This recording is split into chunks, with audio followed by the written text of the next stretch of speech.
తాకట్లో ఉన్న బంగారాన్ని విడిపించి ఆ రోజున మార్కెట్ ధర కట్టి మిగిలిన డబ్బును మీకు అందిస్తుంది కొమ్మూరి గోల్డ్.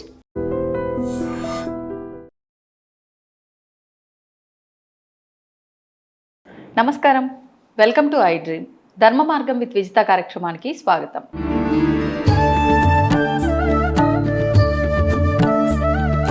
ప్రస్తుతం మనతో పాటు ఉన్నారు ప్రముఖ ఆధ్యాత్మికవేత్త బట్టిప్రోలు విజయలక్ష్మి గారు. ఇప్పుడు అమ్మతో మాట్లాడదాం. నమస్కారం అమ్మా. నమస్కారం అమ్మా. ఉగాది శుభాకాంక్షలమ్మా. ఉగాది శుభాకాంక్షలు అందరికీ కూడా ఉగాది శుభాకాంక్షలు. థ్యాంక్ యూ అమ్మా, థ్యాంక్ యూ. అయితే ఇంకా నేను అడగాల్సిన ప్రశ్న ఏంటో మీకు అర్థమైపోయింది, కానీ అడుగుతాను. మనం ఉన్న సంవత్సరం విశ్వవసునామ సంవత్సరం, ఇప్పుడు వెళ్ళబోతున్నది శ్రీ పరాభవనామ సంవత్సరం. మరి ఎలా ఉండబోతుంది కొత్త సంవత్సరం అంతా కూడా? ప్రతి ఒక్కరూ ఎదురు చూసేది ఈ పండగ అంటే ఎప్పుడు వస్తుందా అని. సంవత్సరం ఇక్కడ నుంచే మనకు ప్రారంభం అవుతుంది, మన తెలుగు నూతన సంవత్సరం కాబట్టి అందరూ చాలా ఎక్కువగా ఎదురు చూస్తూ ఉంటారు. అండ్ పండగ రావడంతో పాటు ప్రకృతిలో కూడా చాలా చాలా కొత్త కొత్త మార్పుల్ని తీసుకొస్తుంది. అవన్నీ కూడా ఎంతో చూడముచ్చటగా ఉంటాయి. మరి ఈ పండగ ఎలా జరుపుకోవాలి, మనం ఏమైనా ఇంతకు ముందుకి ఇప్పటికీ సాంప్రదాయాలు కానీ ఆచార వ్యవహారాలు కానీ మర్చిపోయిన ఏమన్నా ఉన్నాయా విశేషంగా ఈ పండగకు సంబంధించి? అవన్నీ కూడా గుర్తు చేయండి అమ్మా. తప్పకుండా. ఇప్పుడు పండగ ఇప్పుడు ప్రారంభమవుతుంది, కొత్త సంవత్సరం అన్నారు. కొత్త సంవత్సరం అందరికి ఒక్కసారి ప్రారంభం కాదు, కొంతమందికి ఒకసారి ప్రారంభం అవుతుంది. మనకి బాగా తెలిసినటువంటి కొత్త సంవత్సరాలు ఏంటంటే జనవరి 1న ప్రపంచం అంతా చేసుకుంటున్నారు. గ్రెగేరియన్ క్యాలెండర్ అంటాం, దాని ప్రకారం. ఇప్పుడు చేసుకుంటున్నది మన హిందూ కాలమానం ప్రకారం చేసుకునేటటువంటి, అంటే అది కూడా తెలుగు క్యాలెండర్, తెలుగు కాలమానం ప్రకారం చేసుకునేటటువంటి. హిందువులో కూడా తెలుగు, ఎందుకంటే హిందువులో కూడా రకరకాలు ఉన్నాయి, అందుకని చేసుకునేటటువంటి తెలుగు సంవత్సరం మొదలు కనుక సంవత్సరాది.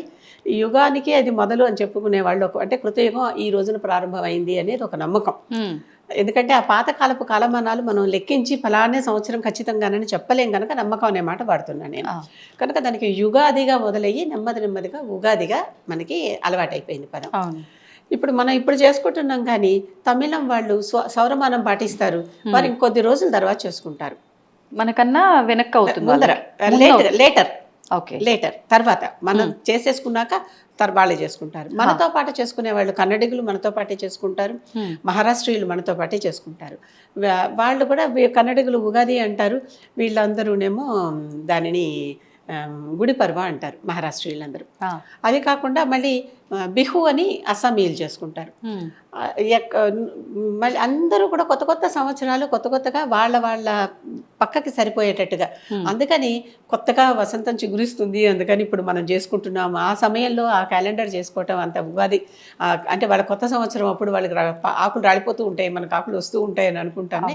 ఇవన్నీ అప్పటికి సీన్ని సమర్థించుకునేటటువంటి వాక్యాలు మాత్రమే అనేది నా ఉద్దేశం అంటే చెప్పాను కదా, ఇప్పుడు ప్రతిదానికి ఎవరికి వాళ్ళు మా పండగ ఇవాళే ఎందుకు అనేదాన్ని ఒక సమర్థన చెప్పుకుంటాం తప్పకుండా. అది తప్పేం లేదు, దాంట్లో తప్పని నేను అంటలే. కనుక ఎవరి పండగకి వాళ్ళకి దానికి సమర్థన ఉన్నది. అది ఎందుకు ఎక్కువ వ్యాప్తి చెందింది అంటే ఎంటైర్ యూనివర్స్లో, అంటే యూనివర్స్ అనే మాట వాడకూడదు కానీ వరల్డ్లో మనం అది వాడుతున్నాం కనుక అందరికీ కలిపి ఒక కామన్ కాలమానం ఒకటి ఉంటే అది తేలికవుతుంది. ఇప్పుడు మనం ఘడియలు అంటే వాళ్ళకి అర్థం కాకపోవచ్చు, అవర్స్ అంటే అర్థం అవుతుంది. నిజానికి చెప్పుకోవటానికి ఈ అవర్స్ కూడా వాళ్ళు భారత గణిత శాస్త్రం నుంచే, భారతీయ కాలమాన శాస్త్రం నుంచే తీసుకున్నారు. మనం హోరా అంటాం, ఆ హోరాని కొంచెం స్పెల్లింగ్ మార్చి కరెక్ట్ అవుతూ అవర్ అని మార్చుకుని వాళ్ళు చేసుకున్నారు. ఈ హోరా ఎలా లెక్కిస్తారో కూడా మనం తర్వాత చెప్పుకుందాం. పూర్తిగా మనకి చేసేటటువంటి వారాలు ఉన్నాయి చూడండి. ఆదివారం తర్వాత సోమవారం, ఆదివారంతో చెప్పకూడదు, యాక్చువల్లీ శనివారంతో చెప్పాలి. హోరా గణన కాలం శనివారంతో మొదలవుతుంది. శనివారం, ఆదివారం, సోమవారం, ఏ వారం తర్వాత ఏ వారం వస్తుంది అనేది భారతీయ పంచాంగ సిద్ధాంతులు ఏ రకంగా నిర్ణయించారో దీనిని ఆధారపడే ప్రపంచమంతా వాడుతుంది. అది మనదే అని మనకి తెలియనటువంటి వాళ్ళు చాలామంది. అవును. ఇప్పుడు మన పండగ సందర్భంగా ఏమేమి చేసుకోవాలి అని చెప్పుకుందాం. ఉదయాన్న కొత్త పండగ అంటే పండగ అంటున్నాం అంటే కొత్తగా మొదలు. పండగ అంటే ఏంటంటే సంబరం, చక్కగా సంబరం చేసుకునే రోజు. దీనికి దేవతా పూజతో పెద్ద సంబంధం లేదు దీనికి. యాక్చువల్లీ ఆ రోజు కొత్త సంవత్సరం ఇవాళ నుంచి కొత్త కౌంటింగ్ మొదలవుతోంది కనుక మనం ఈ రోజున దీన్ని చక్కగా పొద్దున్న లేచి తలంటి పోసుకుని కొత్త బట్టలు కట్టుకుని ఇవిలా మొదలవుతుంది.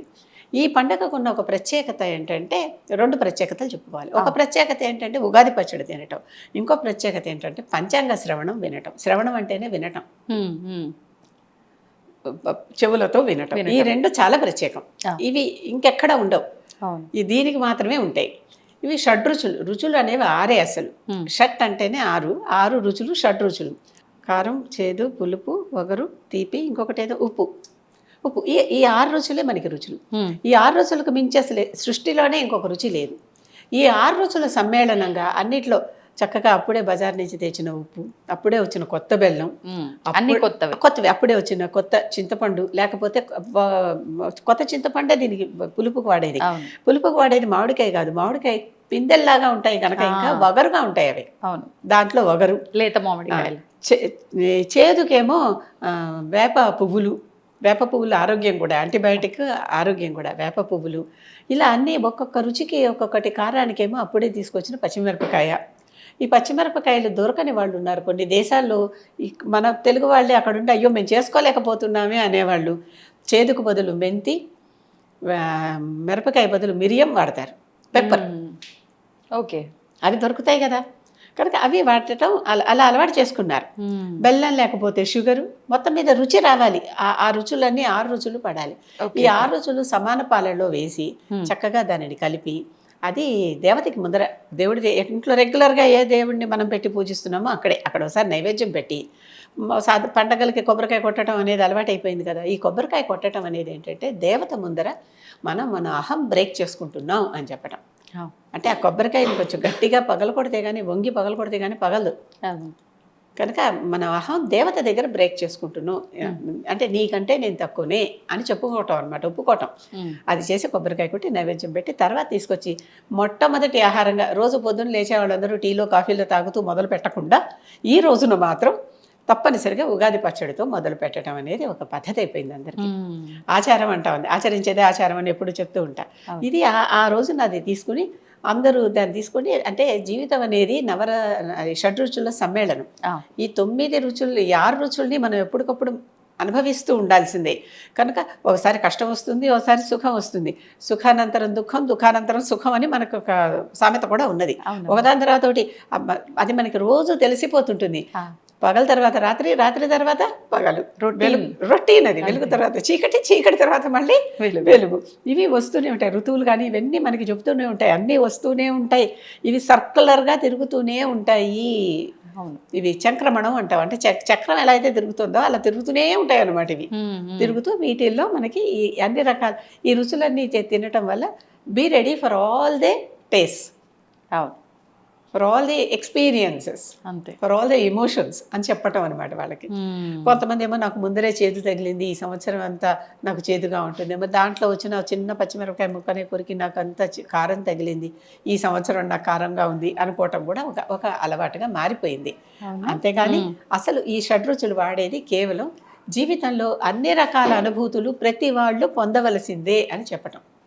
అందుకని ఆ పచ్చడి తిన్నాక సాధారణంగా మన ఇళ్లలో పండగ అనగానే బూరెలు, గారెలు, పులిహోరలు ఇలాంటివన్నీ ఏవేవో చేసేసుకుంటూ ఉంటాం కదా. దధ్యోదనాలు చేసి ఆ దేవుడికి ఎప్పుడూ నైవేద్యం పెట్టి మనమే తింటూ ఉంటాం. దేవుడికి చూపు మనకి మేపు అని అంటూ ఉంటాను నేను. అదేంటంటే మనలో కూడా దేవుడే ఉన్నాడు. ఈ దేవుడి కోసమే తయారు చేసి లోపల ఉన్న దేవుడికి అక్కడ చాలా స్పష్టంగా ఆ దేవుడు నువ్వు వేరే కాదు, వాడు నువ్వు ఒకటే అని చెప్తున్నది రోజు చెప్పుకుంటున్నాం మనమే. అవును, మన నైవేద్యం పెట్టేటప్పుడు ఓం ప్రాణాయ స్వాహ, ఓం అపానాయ స్వాహ అని 5 ప్రాణాల గురించి చెప్పుకుంటున్నాం కదా, వాయువుల గురించి చెప్పుకుని ఆ పంచప్రాణాలకి ఆయుష్ ఇస్తున్నాం. అక్కడ ఆ పంచప్రాణాలు ఎక్కడున్నాయి? ఇక్కడ ఉన్నాయి. ఈ పంచప్రాణాలకి ఆ నైవేద్యం ఇచ్చి, అంటే దేవుడు కానీ మనం కానీ ఒక్కటే. జీవోదేవ సనాతన అంటుంది మన శాస్త్రం. అవును, సనాతన శాస్త్రం జీవుడు దేవుడు ఒక్కటే అంటుంది. కనుక ఆ దేవుడికి చూపించి ఈ జీవుడికి పెడుతున్నాం. అంటే ఆ జీవుడు దేవుడు ఒకటే. తినేవాళ్ళం మనమే. మనకు కావాల్సినవన్నీ చూసుకుని, మనకి డయాబెటీస్ ఉందా, తీపి పదార్థాలు ఎక్కువ వదిలే, మనకి ఇంకోటి ఏదన్నా ఉందా, ఆయిల్ పదార్థాలు ఎక్కువ వదిలే, ఇలా అనుకుంటూ ఉండి చేస్తున్నాం. చేసేది కూడా చేసి, ఎందుకంటే ప్రసాదం అనేది పారేయకూడదు, అది కూడా ఒక కారణం. మన కోసం చేసుకుంటున్నాం అని కూడా కాదు, చేశాక దానిని వ్యర్థం చేయకూడదు, ఇంకొరికి ఇవ్వాలి. కనుక ఆ దేవుడికి నైవేద్యం పెట్టి చక్కగా అవి మనం తిని చుట్టుపక్కల వాళ్ళందరికీతో కూడా పంచుకుని అందరికీ నూతన సంవత్సర శుభాకాంక్షలు చెప్పుకోవడంతో ఆ రోజు ఉదయం అంతా అయిపోతుంది. ఉదయం మధ్యాహ్నాలు అయిపోతాయి. సాయంకాలం పూట సాధారణంగా ఏ గుళ్ళల్లోనో లేకపోతే కమ్యూనిటీస్ లాగా ఇప్పుడు ఈ మధ్య కొత్తగా గేటెడ్ కమ్యూనిటీస్ వచ్చేసాయి కదా, వాళ్ళ దగ్గర లేకపోతే అక్కడ ఒక గుడిలోనో ఏర్పాటు చేసి పంచాంగ శ్రవణం పెట్టుకోవాలి. ఎవరికి పంచాంగ శ్రవణం అంటే ఏమిటి? ఆ సమయానికి సిద్ధాంతులు పంచాంగం రాసేసి ఉంచేస్తారు. పంచాంగం రాసేవాళ్ళని సిద్ధాంతి అంటారు. ఓకే. పూజ చేసేవాడిని పూజారి అంటారు. మన ఇంట్లో పూజలు చేసి మనకు అన్నీ చెప్పేవాళ్ళని పురోహితుడు అంటారు. అలాగే జ్యోతిష్యం చెప్పేవాళ్ళని జ్యోతిషుడు అంటారు. వీళ్ళు వేరు వేరు ఉన్నాయి. వాస్తు చెప్పేవాళ్ళని వాస్తు సిద్ధాంతి అంటారు. వీళ్ళందరూ ఒకళ్ళు కాదు కనుక ఒకటి వస్తే వాళ్ళకి అన్నీ వచ్చేస్తాయి అనుకుంటాం, అసాధ్యం. అంతే. అంటే మాస్టరీ చేసేవాళ్ళు ఉండొచ్చు, అది వేరే. నేను దాని గురించి మాట్లాడాల. అంటే ఎక్సెప్షనల్స్ ఆర్ దేర్ ఎవ్రీవేర్. అది అందరికీ ఉంటాయి. ఇలాగా కొంతమందికి ఎక్కువ వచ్చి ఉండొచ్చు, కొంతమందికి తక్కువ వచ్చి ఉండొచ్చు. కానీ పంచాంగం రాసే సిద్ధాంతి ఉన్నారు కదా, ఈ సిద్ధాంతులు ఈ సమయానికి పంచాంగం గణన చేసేసి ఎటువంటి టెలిస్కోపులు ఏమీ లేకుండా గ్రహ గమనాలన్నీ వాళ్ళు అధ్యయనం చేసి వాళ్ళకి వచ్చిన విద్య ద్వారా చేసి రెడీ చేసి పెట్టుంచుతారు. ఆ పంచాంగాలు తీసుకొని చేయటం. ఆ పంచాంగం ఉగాది ఏ రోజున వచ్చిందో, రోజు అనే మాట అనుకుంటున్నాం కానీ ఈ రోజు అనే మాట మన తెలుగు పదం కాదు, ఉర్దూ పదం. రోజు దినము అనాలి. ఏ దినము వచ్చిందో ఉగాది, ఆ రోజు ఏ వారం అయిందో, రోజు అనే మాట మనకు ఎంత అలవాటైపోయిందో చూడండి. రోజు, జేబు, రుమాలు, ఈ పదాలన్నీ ఇవి ఉర్దూ నుంచి వచ్చిన పదాలు, కానీ మన జీవితంలో కలిసిపోయాయి. బస్సు, కారు, ట్యాక్సీ లాగా. అంటే అది పరభాష పదమే కదా, ఇవి పరభాష పదాలే. తెలుగు క్యాలెండర్ గురించి మాట్లాడుకుంటున్నాం కనుక తెలుగులో కొంచెం దాటెళ్తున్నాను అనే మాట చెప్తున్నాను నేను. ఈ పంచాంగంలో ఆ రోజున ఏ వారం నాడు వచ్చిందో ఆ సంవత్సరానికి వారే రాజు. ఆ సంవత్సరానికి వారే రాజు. సపోజ్ మంగళవారం వస్తే కుజుడు రాజు, శనివారం వస్తే శని రాజు, రవివారం వస్తే సూర్యుడు రాజు. ఆ విధంగా అలా వారు ఆ సంవత్సరానికి రాజుగా పరిగణింపబడతారు. నవనాయకులు అంటారు. మిగిలినవన్నీ ఆ పంచాంగంలో అవన్నీ రాసి ఉంటాయి. రాసి ఉన్నాక వాటిని బట్టి మనం చూసుకుని ఆ నవనాయకుల ఫలితాలు చాలా వరకు ప్రపంచానికి సరిపోతాయి. అంటే మనం ఉన్న ప్రాంతానికి వీటికి చక్కగా సరిపోతాయి. అకాల వర్షాలు వస్తాయా, సకాల వర్షాలు వస్తాయా చెప్తారు. పంటలు బాగా పండుతాయా, పండవా చెప్తారు. అంతేకాదు ఏ రంగు పంటలు ఎక్కువగా పండుతాయి, ఏ రంగు పంటలు తక్కువగా పండుతాయి, ఇలాంటివన్నీ చెప్తారు.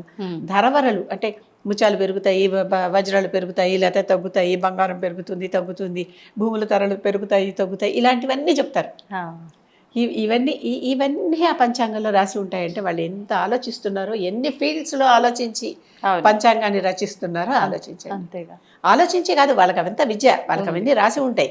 ఇప్పుడు ఈ డైరెక్షన్లో ఈ గ్రహం ఉంటే ఈ సంవత్సరం ఇలా జరుగుతుంది, ఈ డైరెక్షన్లో ఈ గ్రహం ఉంటే ఈ సంవత్సరం ఇలా జరుగుతుంది. ప్రతి 15 డిగ్రీలకి మారిపోతూ ఉంటుంది అది. అంత చక్కగా వాళ్ళు అవన్నీ ఏది ఎక్కువగా ఫాస్ట్గా గ్రహం నడుస్తుంది, ఏ గ్రహం స్లోగా నడుస్తుంది, ఏది పెద్ద గ్రహం, ఏది చిన్న గ్రహం, ఇవన్నీ కూడా వాళ్ళు చూసుకుని, ఏవి ఛాయాగ్రహాలు, ఇవన్నీ చూసుకుని అవి పంచాంగ గణన చేసి రాస్తారు. ఈ వివరాలతో పాటుగా అందరికీ ఎక్కువ ఆసక్తి కలిగించేది ఏంటంటే వాళ్ళ పర్సనల్ ఇవి. అంటే మనం ఫలానా రాశికి చెందుతాం కనుక ఈ రాశి ఫలాలు చెప్పండి అని. ఆ రాశి చెందిన వాళ్ళు ఒక తెలుగులోనే కొన్ని కోట్ల మంది ఉండొచ్చు. అందరికీ అది చెందుతాయా అంటే ఏవో ఒక పాయింట్ సరిపోయింది అనుకుంటూ ఉండేటటువంటి అల్ప సంతోషంలో మనమంతా. కనుక ఈ గ్రహచారాన్ని బట్టి చెప్పేటటువంటి ఇలాంటి వాటికంటే కూడా, గోచారాన్ని బట్టి చెప్పే వాటికంటే కూడా మనం పర్సనల్ జాతకం తీసుకెళ్ళి చూపిస్తేనే సరైన జాతకం మనకి చక్కగా మనకి సరిపోయే జాతకం వస్తుంది. అంటే ఏం జరుగుతాయి ఏం జరగము అని అలాంటివి వస్తాయి. అంతేకాని ఇవి వినటం ఎందుకనంటే స్థూలంగా ఒక ఐడియా కోసం, బ్రాడ్గా ఒక విషయం తెలియాలి కదా మనకి. కనుక ఈ పంచాంగ శ్రవణం వినటం అనేది ఉగాది నాడు తప్పనిసరిగా చేయవలసిన ఒక పుణ్యకార్యం. అంటే పుణ్యం, దీనివల్ల పుణ్యం వస్తుంది అని కూడా చెప్పారు మనకి. పుణ్యం అంటే ఏదో సంథింగ్ మనకి గెయిన్, అంతే కదా. అవన్నీ వినటం వల్ల ఈ సంవత్సరం ఎట్లా ఉండాలి, ఎట్లా ఉండద్దు, రైతులు లాంటి వాళ్ళు ఉంటే ఏ పంట వేసుకుంటే వాళ్ళకి లాభం, ఏ పంట వేసుకోవద్దు, అలాగే వానలు ఎప్పుడు వస్తాయి, ఎలా ఎక్కువ వస్తాయా తక్కువ వస్తాయా, దాన్ని బట్టి నేను ఏమన్నా పంట మార్చుకోవాలా, ఇంకోటి ఏదన్నా మార్చుకోవాలా వగైరా, ఇలాంటివన్నీ మనకి ముందర నుంచే అవగాహన కోసమని పంచాంగ శ్రవణం. ఈ పంచాంగ శ్రవణం చక్కగా ఎవరన్నా మన ఇంటి పురోహితుడినో లేకపోతే తెలిసినటువంటి ఒక పండితుడిని కూర్చోబెట్టి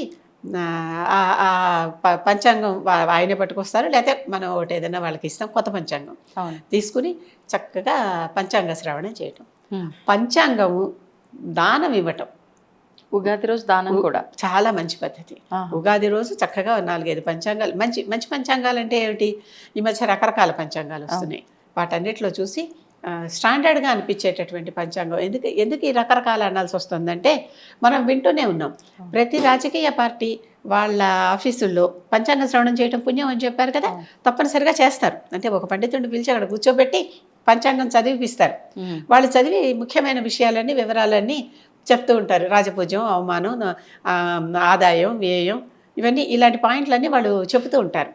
అన్నీ చెప్పినప్పుడు ప్రతివారు ఆ పార్టీకి అనుకూలంగానే చెప్తూ ఉన్నారు. ఇప్పుడు అందరికీ అనుకూలంగా ఏది ఉండదు, అందరికీ ప్రతికూలంగానూ ఏది ఉండదు, అవునా? కనుక ఇది చెప్పేది అవతల వాళ్ళని బట్టి వీళ్ళు కొంచెం మాట మారుస్తున్నారనో ఏదో అలా చెప్పుకోవాల్సి వస్తుంది. మాట మార్చడం కూడా కాదు, అబద్ధం చెప్తారన్న ఉద్దేశం కాదు, వాళ్ళలో ఉన్నటువంటి దీనికి మ్యాచ్ అయ్యే పాయింట్ ఏదో తీసుకుని దాన్ని హైలైట్ చేస్తారు. అవును. అలాగే పంచాంగాలు, రాసే పంచాంగాలు కూడా చాలా విపరీతంగా ఉన్నాయి, నేను చూశాను. భగవద్గీతలో కూడా క్రిస్టియన్ అంశాలు చూపించి రాసినటువంటివి, డిక్షనరీలో అర్థాలన్నీ క్రిస్టియన్ అంశాలతో రాసినవి, పంచాంగాలలో అన్నిట్లు. తిరుమల తిరుపతి పంచాంగం కొనుక్కోవటానికి నేను భయపడి కొన్నాళ్ల పాటు కొనుక్కోలే, దాంట్లో అన్ని తప్పులు ఉన్నాయని నాకు అనిపించింది. ఓ అవునా? మరి ఇప్పుడు కొనుక్కుంటానో లేదో నాకు తెలియదు. ఇవన్నీ ఇప్పుడు ఒక చిన్న విషయం చెప్తా. ఏదైనా ఇవాళ ఆ రోజు అని చెప్పుకోవాలంటే సూర్యోదయానికి ఆ తిథి ఉండాలి. అవును, ఆ తిథి ఉంటే అది ఆ రోజు. కనుక అలా కాకుండా మార్చేసి ఇలాంటివన్నీ కూడా చాలా జరుగుతున్నాయి. ఇప్పుడు ఒకసారి మనం ఏం చేయాలి, మనకు ఏ పంచాంగం బాగుందో చూసుకుని, బజార్లో దొరికేవి చూసుకుని 4-5, ఈ బజార్ కూడా ఉర్దూ పదమే, 4-5 చూసుకుని విపణి అనాలి మనం.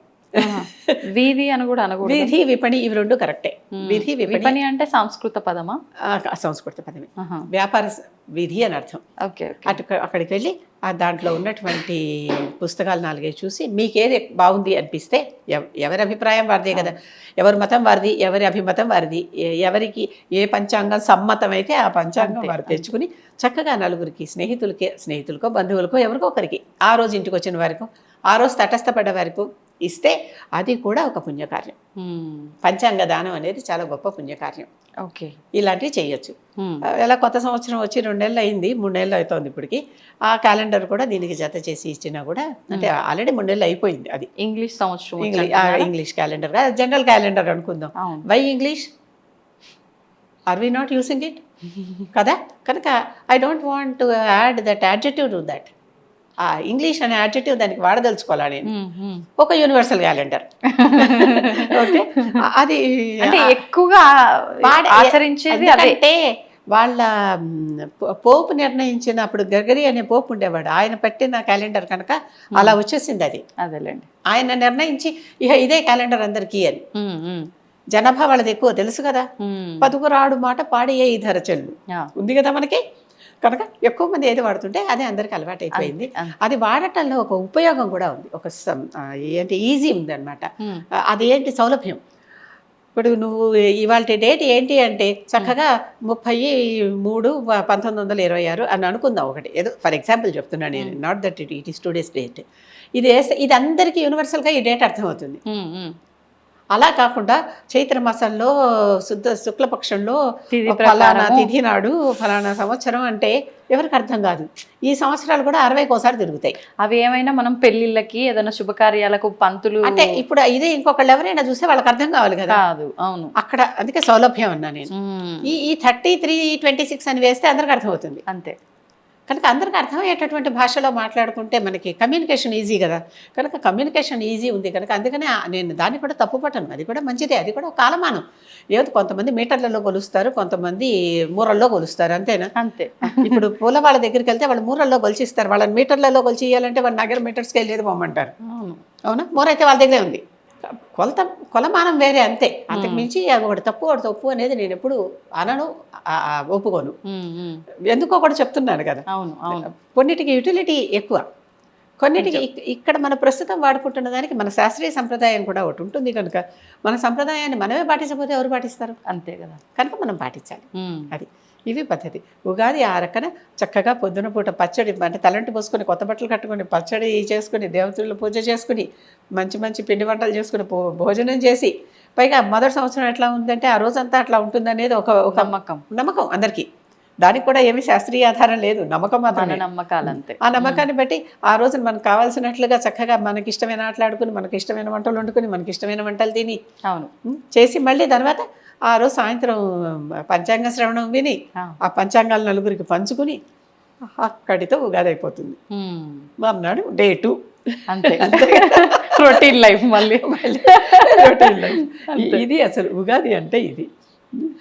ధన్యవాదాలమ్మా. నమస్కారం. దీన్ని తవ్వండి, తవ్వుతూనే శివలింగం.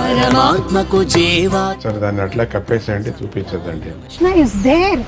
మూర్తి పూజ కాదు, సాక్షాత్ బ్రజేంద్ర నందన భగవాన్ ఉన్నారు మూర్తిలో. ఏమీ ఆశించకుండా ఆరాధించే వాళ్ళు కూడా ఉన్నారా ప్రభుజీ? నిజమైన భక్తి అంటే మనకు తెలియదు కాబట్టి